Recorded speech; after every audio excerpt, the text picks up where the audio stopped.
Hello, and welcome. Good morning, good afternoon, or good evening, depending on when you're listening to my voice. Welcome to the Two Raccoons in a Trenchcoat podcast. Today, we have a very special episode for our longtime fans, and if you're starting on this episode, why? But I am some guy with a microphone, joined, as always, by some guy with a hat. Today, we are going to be doing a wrap up episode. We have covered some topics here before the newest installments were released, and we are catching up on as much of them as we can in this episode.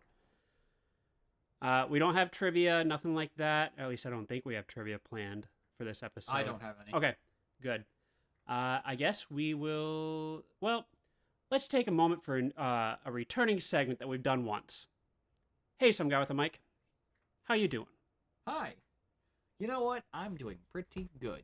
I might sound a little bit lisped because I do have a massive canker sore on the underside of my tongue.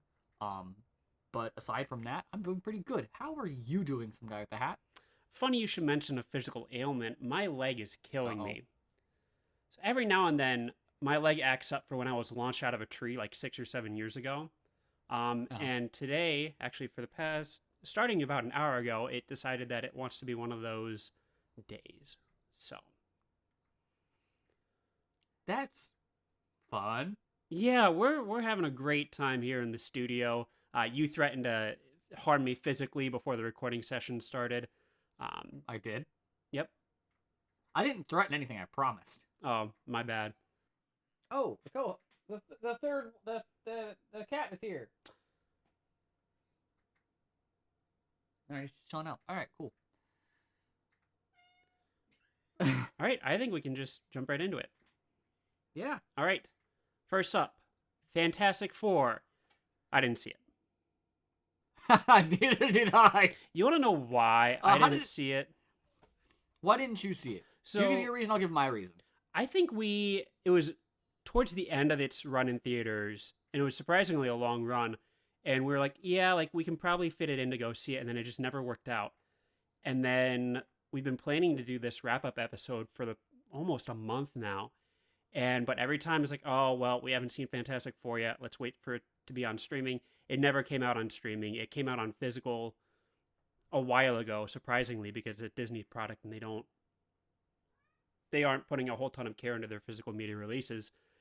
And it's just, it might be out on streaming now, but I let my Disney Plus subscription run out because I'm not paying that much. And yeah, I really don't know why their marketing is deciding to send out emails like, hey, we know you're paying for the highest tier subscription, so you shouldn't get ads, but occasionally we're going to show you ads just because. So that was kind of the nail in the coffin for me, so I haven't seen it. How about you? I think so my reason is because I like going to movies with you, and I wasn't going to go see it without you because I like going to movies with you. Oh, that's like the nicest thing you've ever said to me today. I think we might have done goofed though, because I'm looking at the reviews. Is it pretty good? Do you want to guess the review scores for Rotten Tomato, both critic and popcorn? Critic, I'm gonna say above 85, and popcorn, I'm gonna say above 90. Wow. Okay, tomato score 86, just above 85. Popcorn 91, just above 90. Wow. Huh. Like, yeah. The only thing that would have pushed me to see this sooner rather than never is if they had introduced Doom in this one, which it would have gotten spoiled before the film even came out. So obviously RDJ is not in the film, I'm pretty sure. So I'm fine with holding off until I just so happen to come across it naturally somehow. But all right. But yeah. Well, eventually we'll see it. Yep. We might. That might be our pre-Avengers, whatever the next Avengers film is. We'll do a spotlight on that film. But I guess that's yeah. yeah, that's all we have to say about a movie we didn't see. So, moving on, Jurassic World. We actually saw this with our resident Canadian friend. We did. What are your opinions on the film? I know we've seen this, God, like at least 3-4 months ago now. Mm-hmm. Um, what are your initial thoughts, and have those initial opinions changed for you? Okay, so I still think, given time, it's only gotten worse Mm-hmm. because I've talked with other people who have also seen this movie, and they kept pointing out things that I didn't think of, like um, for example, the uh, the absolute pristine product placement in a destroyed, rundown park. Yeah. Spoiler alert, by the way, for everything we're going to be talking about today. Oh yeah, massive spoiler for everything, including the future. Yeah. Um, so I think I was wrong in my initial assessment. I think I gave it too much credit, Mm-hmm. and I think I need to knock it down a couple pegs. Yeah. Um, because here's the thing: for me to rate a movie lower than 4, it has to be unwatchable, and I think it's right about a 4 for me. It's to the point where I don't regret going to the movies because I got to go with my friends. Right. Um, and I'm still friends with those people. Um, but I will tell you that you could look me dead in the eye and go, "Do you want to go watch that movie again?" I would tell you, I'm No. gonna have cancer that day." Yeah. Yeah, I think I rated it about a 5 initially. Hmm. Um and I think that kind of still stands. Like I had this thought like right after we finished watching it, and it would honestly be like a 7 if it wasn't a Jurassic World branded film. Like if it was its Okay. own entity, its own idea, um, Right.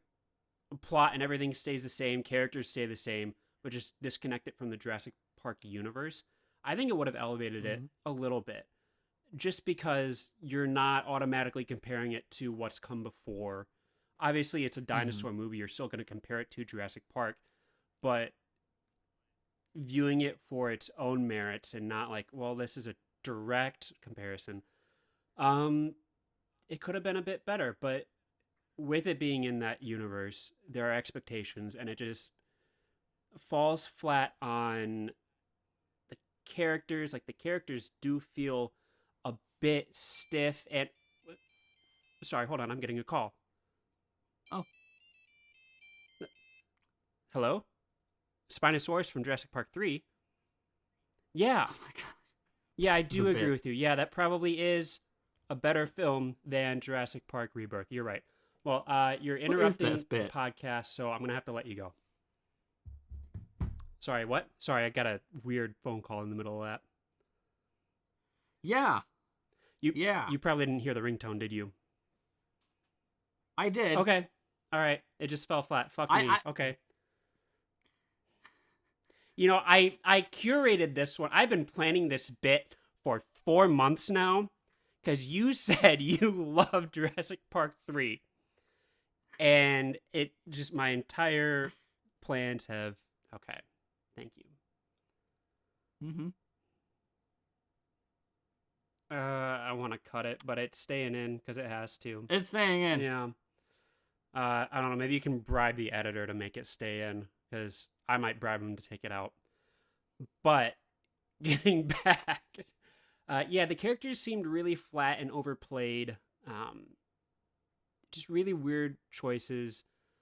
Um, there wasn't really a memorable moment with the dinosaurs, except for I guess uh, the was it the Titanosaurus, whatever the big long neck ones were. Titanosaurus. Yeah, I mean that was a nice Yeah. sequence, Oh yeah. but A nice homage to first seeing yeah, the pod. Brachiosaurus.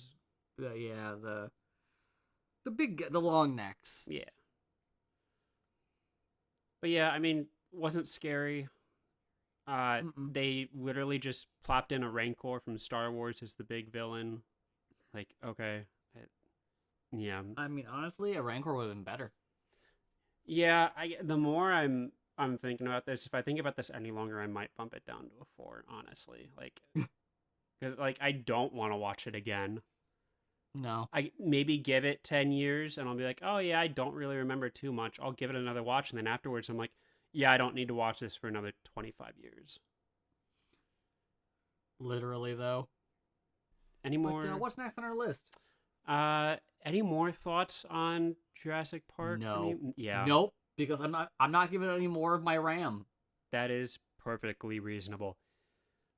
Next up, I know we made an episode about Superman, but you mentioned you had some more thoughts about it. So why don't you go and Um, let us hear it? I want to say that after watching Superman, 2025 by James Gunn, I think the implication of both Crypto and Supergirl at the end, I didn't give it enough credit for what absolute mayhem James Gunn could wreak with a party hard variant of Supergirl. And I think that makes the movie go from like an 8 to an 8.5. Oh wow, just because of an implication. Just because of like what James Gunn did with his first crack at it. Mm-hmm.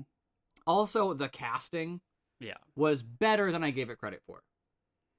Um, I personally think that in the situation we find ourselves in, um, because for so long with the MCU, I have not looked forward to the next movie. I've been like, yeah, okay, another one's coming out. We'll go see it. With this, I am like, you know what? I would go see a Supergirl movie. Just Supergirl. I'd go watch that. If it's directed by James Gunn, we're using these characters and we're using this lineage we're building, I would go see it. Have they And that says a lot, considering I don't go see DC films. have they announced what their next film project is? I don't Because I have to know. assume it's in the works. I'm sure it is. I'm not seeing anything. Yeah, they might be keeping that under wraps for now. But They very well might be. Um, next DC film. I guess because no, that's not correct. Uh okay, hold the phone. mm-hmm. According to IGN, so Take it this with a a grain pound of salt. Apparently, there's a Supergirl movie slated for June 26th of 2026. Hmm. Yeah, I'm pressing Um, X to doubt on that one. they're calling it Supergirl Woman of Tomorrow. I that subtitle's kind of ringing a bell, but I don't know if I'm getting it confused with something else. So, Don't know. Although DC Studios has said that yes, James Gunn is going to continue to direct movies oh, from here forth.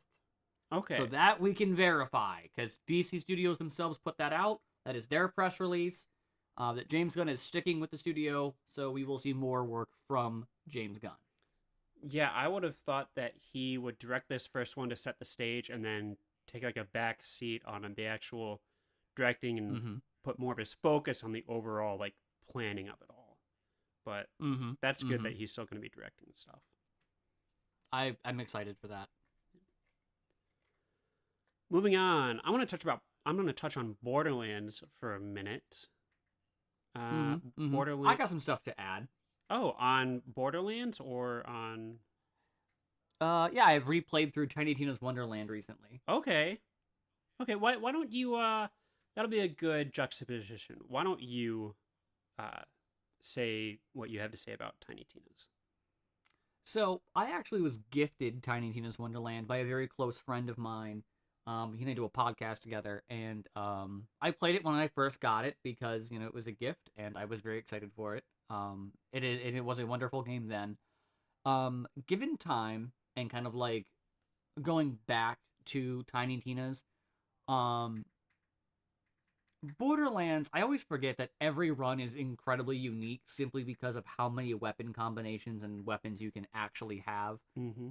And the class system, I feel personally, in Tiny Tina's Wonderland is a very fun class system because it does let you multi-class, and I completely forgot about multi-classing. Yeah. It was incredibly fun. I built a very broken character, and I beat the final boss by pressing 3 buttons, and I cackled like a madman. Oh, Um, what classes were you? so I was playing vampire mixed with spore warden. Okay. So I had two little guys running around taunting and poisoning along with life stealing, and I literally my ultimate just took me down to 1 HP, but took health from everything else. And Nice. it was marvelous. I stood there and just spammed magic and my ability, and I was done. It was so much fun to defeat the BBEG by doing 3 things. It was immaculate.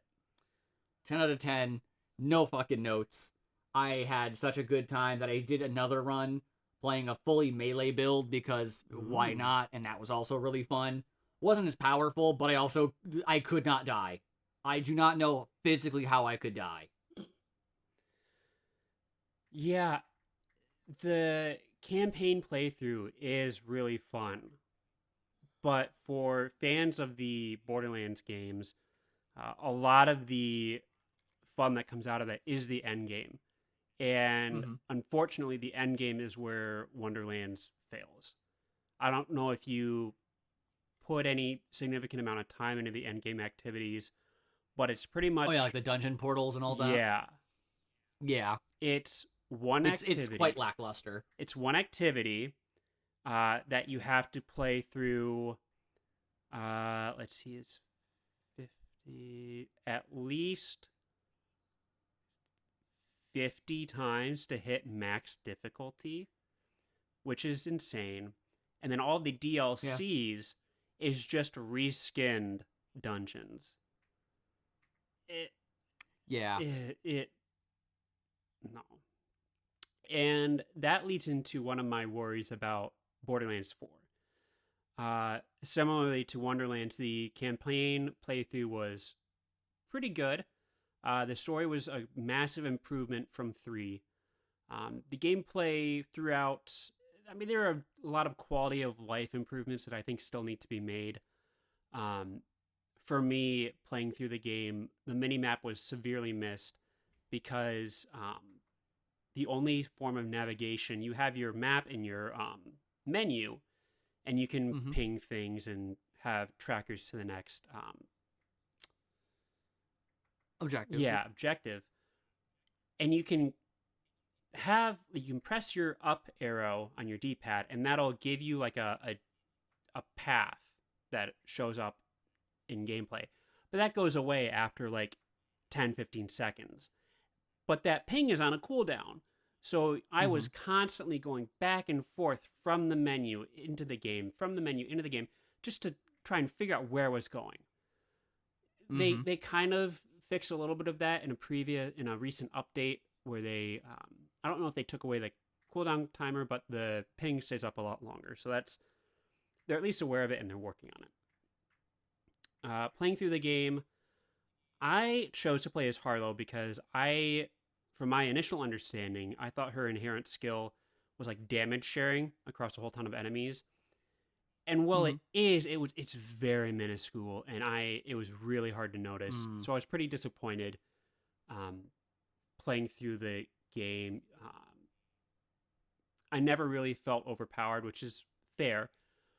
But once I hit endgame and I got a specific class mod from a boss, that's the first thing I decided to farm because I'm like, this build won't work without it. I need to get this first, or else I'm going to be wasting my time with other stuff. So I actually got that drop, and then everything fell into place. I equip my action skill, and everything just dies. It Mm. feels Mm. really good, really fun. And funnily enough, I don't know if you remember, but in our Borderlands episode, I asked you on the spot to create like a Vault Hunter's action skill. Mm-hmm. The I do recall. one I came up with was pressing a button and it increases your weapon damage, weapon fire rate, whatever. That's kind of what my current Harlow build does. Like, it's Well, so there we funny. go. Yeah, like you can activate your action skill, and it, instead of putting a dome down on the ground, and if enemies walk into it, you get those effects, it spawns a bubble that gives you those effects on its own. So every time I hit an enemy, it's an automatic critical hit.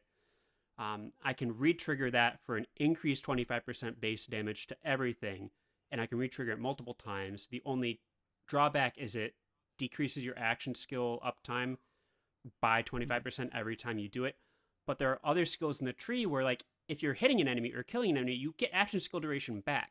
So you can have an almost infinite uptime if you, like, really min-max how much you're activating your action skill in that duration.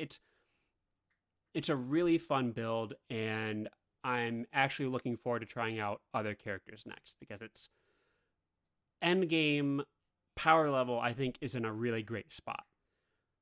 Endgame activities, though, you can run around what they have drill sites, which is just pockets of enemies that you can respawn that have, like, mini bosses at the end. You have bosses you can fight, but that's it. Like, there's no set endgame activity, which I think Borderlands 3's endgame was the best we've ever had. Borderlands 4 is a long way to go. They recently dropped their Halloween update, which is supposed to add a new event with new enemies to give you new loot. The loot is really underpowered. Apparently it was bugged and they fixed it, and it's still really underpowered.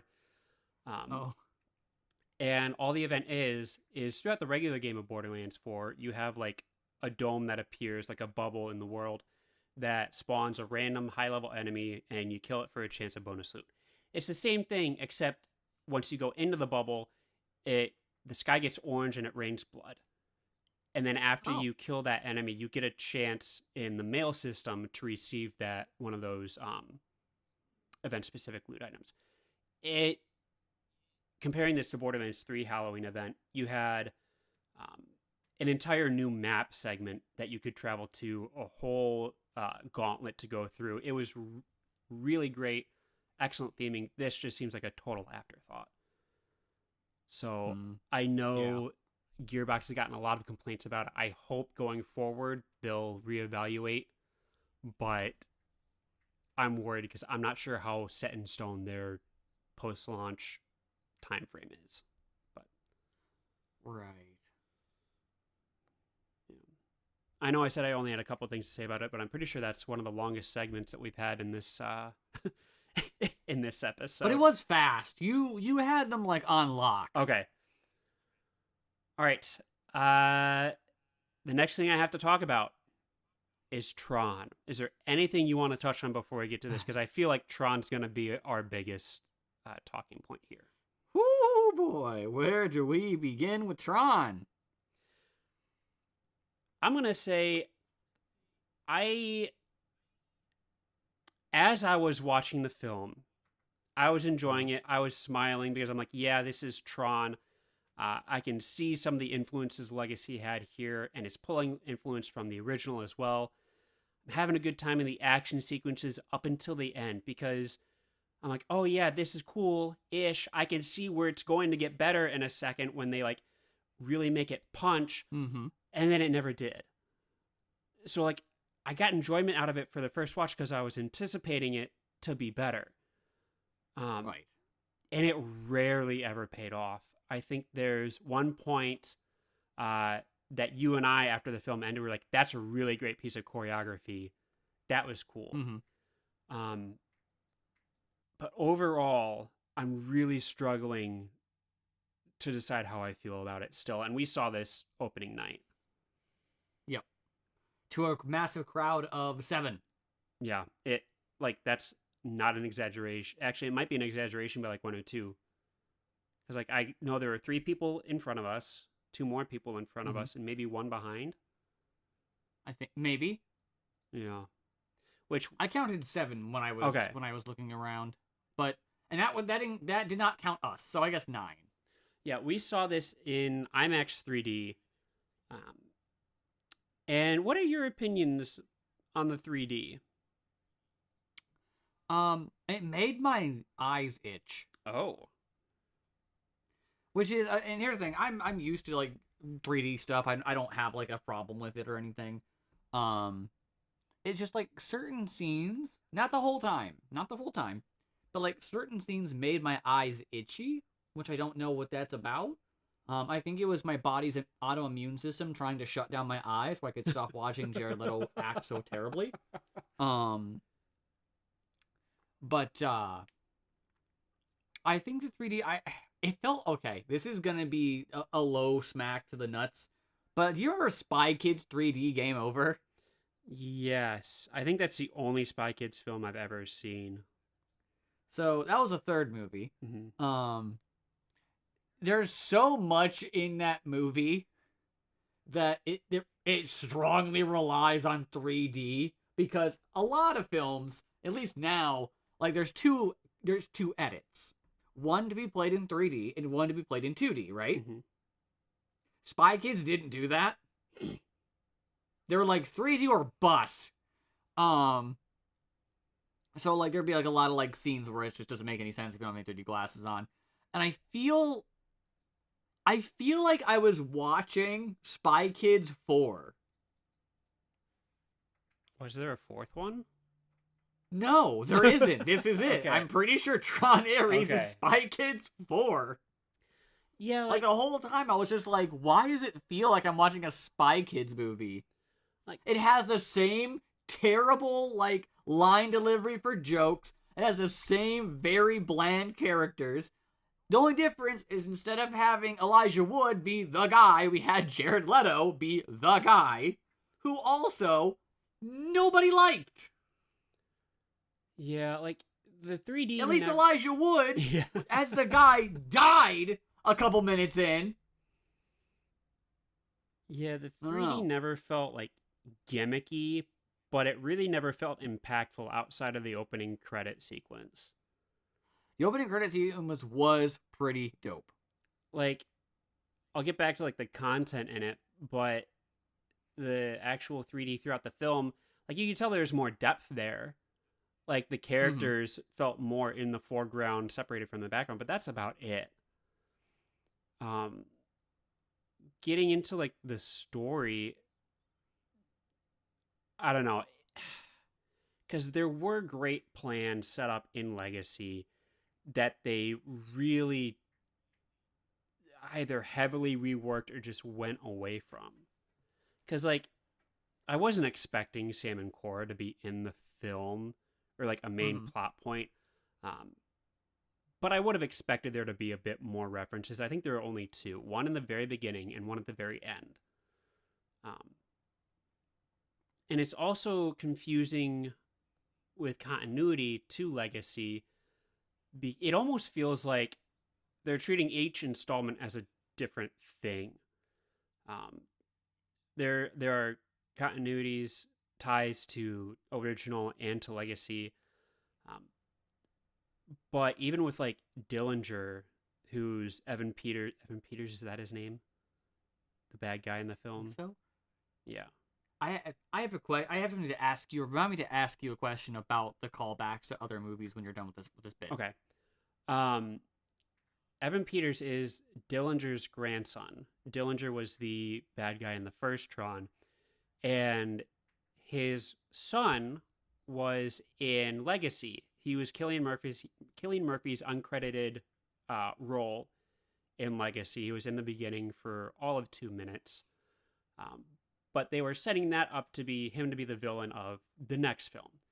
But then we have Gillian Anderson, criminally underused in this film, as Dillinger's daughter, perhaps. I don't know. The whole family lineage thing is not explained, and she's British in this film, which Cillian Murphy wasn't. So I don't know where any of that's drawing any reference from. But a bit confusing there. But they also do a lot of great continuity work with the grids. But I want to get to your point before I go on another tangent. Do you feel a lot of the callbacks or links to previous films acted more like fan service than actual plot points? Yes, 100%. It was all fan service. I guess starting with something I missed in Legacy was it's not the same grid. In the opening flashback was Sam and Flynn in the house when he's young. Kevin's telling Sam about the grid, and they know the story. And he's like, no, we built a new grid. So that's why the grid in the arcade office looks more modernized than the 80s grid. Mm-hmm. That grid was supposedly wiped at the end of Legacy, and Sam put it on a SD card or whatever. We see Dillinger's grid, which is a red version of Legacy's that it looks like. And then we have the new NCOM grid, which is not explained. So we don't know if it's just happens to be a new grid or if it's Sam took it back to NCOM to repurpose it. We don't know that. At least I didn't pick up on it in the film. I don't know. But yeah, we have like 3 different grids in this film. And it's kind of funny because they kind of confirm that the way the grid is controlled is just through keyboard commands. Like we saw that in the original Tron, it was just keyboard commands, and you couldn't visualize, or they didn't have a screen that showed you what was going on. Like the programs were not seen to the users unless the users were digitized into the grid. It's all like lines of code. We see that here where Dillinger is typing like, hey, go hack this grid. And then you see Ares and his gang go infiltrate the NCOM grid, which is a really cool sequence. I think the best action segment of the film where we get I think 15-second cameo from Cameron Monaghan. Mm-hmm. Weirdest cameo I think I've ever seen because it felt so out of place. That's very fair. But yeah, a lot of interesting implications because at the end of the film, Dillinger's grid is wiped, but then he digitizes himself to escape the police. So not all of it's wiped because that would have technically killed him, getting digitized into nothing. But he shows up at in the headquarters of his grid with like nothing else around. And then the Frisbee identity disc from Tron shows up, and he touches it and turns into Sark from the first. Like what? I really don't know what they're trying to do. They're setting up for another one, which is great, but it's going to be another 10 years before we see anything. If at all. But I don't know, a couple good moments here and there, a couple weird ones. Like I really like the part during like right before the light cycle chase in the real world happens. Is it Athena, the other program, main antagonist? Yeah. As she's jumping down or launches off that parking garage, you see her reach for another cycle light cycle stick, and she's about to open it when she just hits the ground. Like I thought that was a really nice detail that she tried to do that.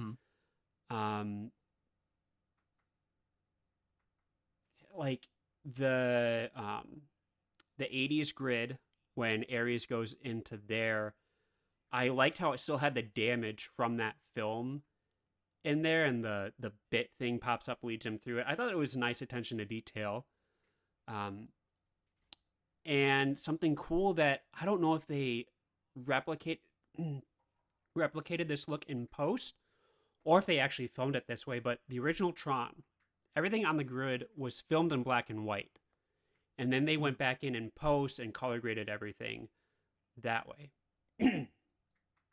It kind of looked like Jared Leto had that same effect, where it wasn't as crisp, and you'd tell it really looked like one of those like early color graded movies for that segment. So I don't know if that's what they did, but I appreciated the callback to that style and technique that they used. But I mean, that's about all the good things I have to say. Yeah, there's not a ton to praise. No, because like I think the biggest disappointment for me was the music.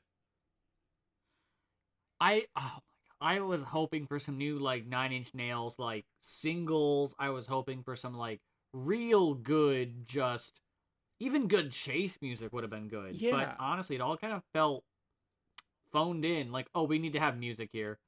yeah, like And then a lot of times, personally, in the sound design, there was a lot of action. The music overpowered the action scenes.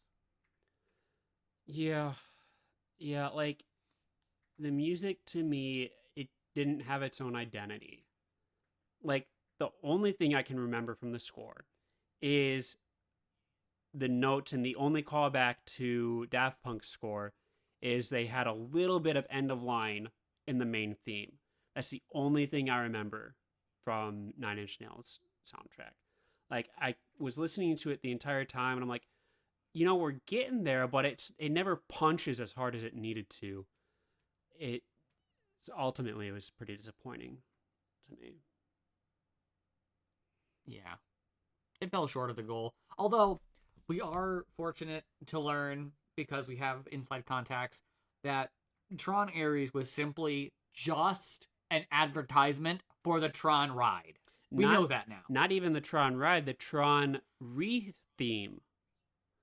So like the Tron ride is based off Legacy.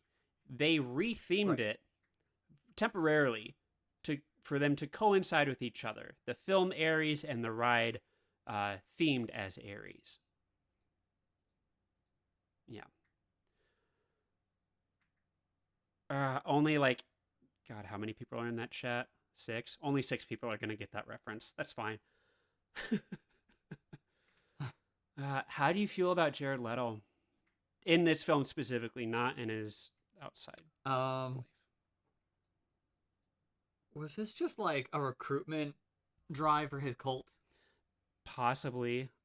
Like, I feel like it was just a desperate attempt at Jared Leto to scream that he still exists after mm-hmm. Morbius. Yeah. Like, to be fair, he does play a program, like a soulless program, pretty well. However, we've seen with all the other films, programs aren't soulless. Like, they have personality. So it doesn't work in this universe for him to be like that. Yeah. And another thing that fell flat to me was he's going on about what band is it, Depeche Mode, for like 3 minutes. And it's like, that doesn't make sense. Like, if you wanted to do that, maybe have him go off about Daft Punk. That would be a great reference. Yeah. But they didn't do that. No. I don't know. I think the critics trashed this, and the audience reception is probably about 50-50. Some people like it, some people hate it. I'd be really interested to see if, in 5 years' time we hear like, oh, they might be thinking about making another one that'll come out in 15 years.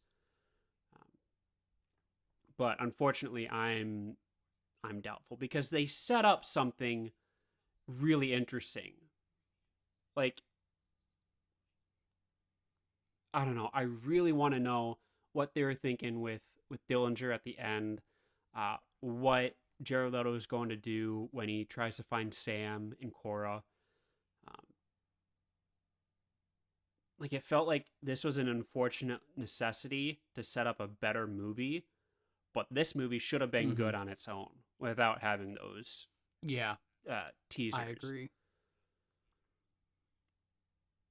The last thing I want to talk about for this film, the trailer, looking back, is bizarre because you have all the action that you see in the trailer comes from the climax. A good majority of that comes from the climax. You have shots of the weird, like, Alaska bit, which I guess sets up the main drive of the film, but it's not too important to it. And then you have one of the end credit shots in the main trailer. Yep. Like, I get putting your strong shots in a trailer to drive attention, but again, maybe make a better film so you don't have to inadvertently spoil things. But Yeah. I don't know. I could keep talking about what I want from the future and how I liked what they did with respect to the grid. Another thing that I keep adding, I promise is the last thing. The Encom grid has sunlight in it. I hated that. Oh, I didn't even notice that. Yeah, not necessarily sunlight, but it was at daytime when the infiltration happened, and it Mhm. just stuck out to me like a sore thumb because you never saw that. That was the main drive in Legacy because you had that 8 hour time frame to get out. And granted, I don't think no, it there was never sunlight in that grid because that was Cora's main theme. She's like, "What does the sun feel like, or what's the sunrise like?" And that's a great ending where they get out and she finally experiences that. With this, with the Encom grid just having light there, like, okay, maybe it's implied that the grid had been changed since Clue is no longer there, but like, I don't know. It felt out of place. It felt like that needed an explanation for people who care about that detail. Probably like 3 people, and I'm one of them. But again, should have been a lot better. Not surprised that the critics and a lot of the fans didn't enjoy it. All right, that's pretty much all of the main things we had to catch up on. I will say, just as a brief Mhm. note on The Witcher, I haven't watched the new season, but I've been hearing it's pretty bad. I have not heard good things. Yep. But we'll touch on that in the part 2 of The Witcher whenever we can schedule that. But with Mhm. that, I mean, I don't want to drag this out any longer than it has to be. We've been going at this for over 40 minutes now. I think we've touched on a lot of stuff. But that's all I've had on I my have big list. news. Oh, please share. I have massive news. Are you sitting down? Yeah, do you want me to stand up? No, I don't, because you'll fall. Okay. If you're listening to this while driving, please remain seated as well. Please remain seated, buckled, and preferably, you know, if you're driving right now, pull off the side of the road. Pull off. Pull to the side. Put on your hazards, and wait. I'm gonna give you 7 seconds to do that. Okay. All right. You got 5 more seconds. Unless I cut this in the edit and it's immediate, so you have to swerve. It's immediate. Okay. So. Brendan Fraser and Rachel Weisz in talks to return for a new Mummy movie in 2026. What's your source on that? What is your source? That would be Deadline, Today.com, The Guardian, Hollywood Reporter, Variety Magazine, Polygon, Yahoo, People.com, The Wrap, Entertainment Weekly, and several others. Oh, from a day ago. Yeah. Oh, shoot. Okay. And being directed by Lee Cronin. Okay. That's some great ending sting news here. Wow. Nice. All right. I'm looking forward to that if that ends up being true. My thing is being directed by Lee Cronin is he does good horror. Ooh. So I'm wondering if we're gonna get a more like scary version. I mean, with I'm curious to see how they're gonna put Fraser and Wise into the movie. It's gotta be like a mentor kind of role because I'd imagine so. I really hope they learn from Indiana Jones what they've done with Harrison Ford the past 2 films. Like the fourth one was fine; he could still move around. But the fifth one, they should never have made the fifth one. Let's be honest. Yeah. So I don't know. Maybe the son will have an element to play in this. Maybe Brendan and Rachel are just going to be like cameos in a couple of scenes of consultants. But yeah, again, I'm really glad he's getting back into acting. There's another trailer I saw that he was going to be in, something where he is living in Japan or something like that, and he's with a family, and he's, I don't know. I didn't get too much from the trailer, but it looked decent. So I'm hoping that's going to be good as well. Rental Family. Yes. Mm-hmm. It comes out November 21st. So yeah.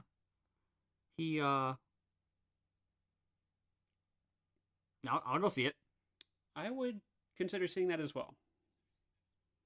It's a comedy. It's Brendan Fraser. It's got to be good. Yeah. Oh, it also stars Mari Yamamoto.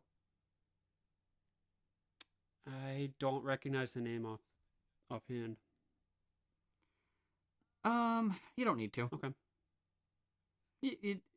I like this is gonna sound really, really, really pedantic coming from me. Mm-hmm. I like a lot of weird foreign films. Okay. And she's in Story Game. She's in Surfer's Paradise. She's in Not to Be Unpleasant, but she was also in I think it's not Matriarch. I think it's Monarch. It's a monster movie. It's like a kaiju movie. Mm. Or no, not a movie. I think is it a show? It's a show. I've only seen a little bit of it. It's on Apple TV, and my mother has Apple TV, and she was like, "There's a monster movie, you'd like it." And I was like, "Cool," and it's a series. So I don't know if it got a second season. I watched the first season back when it came out, and it was a couple years ago, so I don't know where that's going, but I like the name Yamamoto. It's fun to say.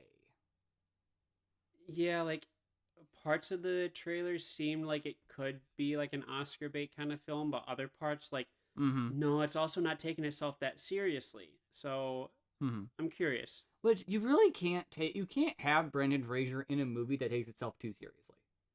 The Whale. Never saw it. Neither have I, but I've seen the trailers and it seemed pretty dramatic. Not using Mr. Fraser to his full potential then. Saying the man's funny and he's got perfect line delivery. Right. It's a rare gift. Studio then. I'm sure they'll read it. Yeah. Hey, I haven't seen your movie The Whale. However, I can tell you it's shit. And with that, before we get cease and desisted, I've been some guy with a hat. Again. Thank you. I've been some guy with a microphone. Thanks for sticking with us with this jumbled episode. And we will be back next time with hopefully a regular themed episode for y'all. But again, stay tuned and we will see you in the next one. Farewell. There's ending credits going up.